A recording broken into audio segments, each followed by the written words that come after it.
Gillette AFL trade update time here on afl.com.au. Matt Thompson alongside Nick Bowen. And the breaking news, Lance Franklin, the deal for him to move to Sydney has been approved. The 9-year contract, unprecedented in its nature, Nick.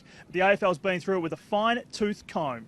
Yes, Matty, they've certainly put the Swans through the ringer with this one. They've sought written guarantees from each board member and from senior management that his payments will be included in their salary cap for the next 9 years. So it's a big commitment. They're stuck with Buddy for the next 9 years.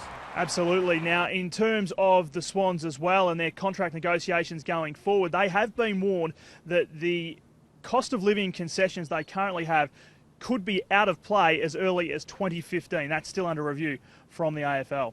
Exactly, Matty, which just makes it even harder for them to really juggle those payments for Buddy. All right, now one of the other big stories this trade period is Stuart Crameri. He's trying to make his way from Essendon to the Western Bulldogs. It sounds like it's going to be a fairly painful negotiation. Today we spoke to Bombers list manager Adrian Dodoro. We'd like to get something done. Obviously, the Bulldogs expressed strong interest in him. Our first priority is to keep him. We still want to work towards keeping him, but if we can't convince him to do that, then well, obviously you'd want to get something done. But the ball's in the Bulldogs' court at the moment. They've got to come up with something a little bit better. Okay, and what if they can't do that? You wouldn't want to let him go to the preseason draft? Still early. Look, there's still 3 weeks to go. Two and a half weeks of trade period. So look, anything can happen. There's a lot of scenarios being thrown up on a lot of different players. So still early days. How hard is it going through a trade period for the Bombers without actually having a senior coach in place? It hasn't been too difficult. We're a strong brand. We're a strong club. A lot of players want to get to our club this year.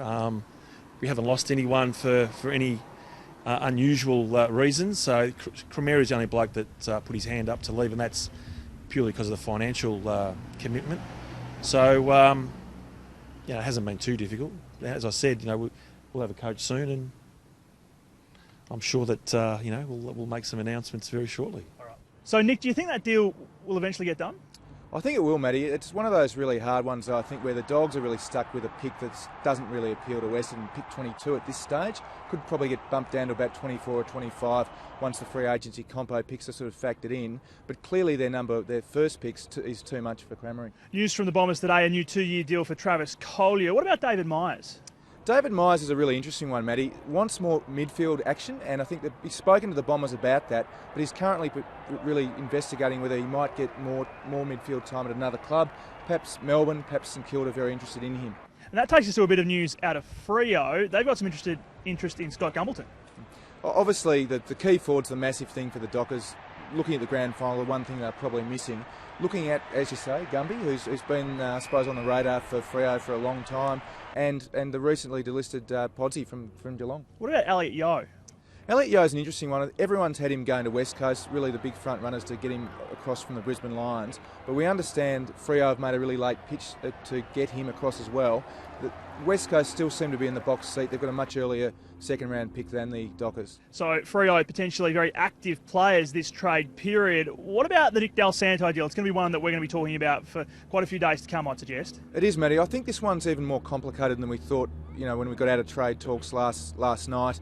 I understand that it's going to be really complicated given the free agency side of things, the possible trade, and even then the Saints' interest in Luke Delaney as well. So I really do think this one's going to drag out perhaps right to the end of trade week.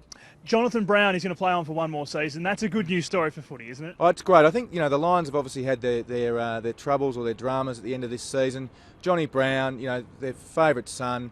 Really important, I think, for the young kids. Who wouldn't want to play alongside Brownie? And, I think he's still good enough to go definitely another year. And one other thing that I thought we should mention, Brad Sewell, a bit of talk about his future today. Do you think he'll be a Hawk come the end of the trade period, though?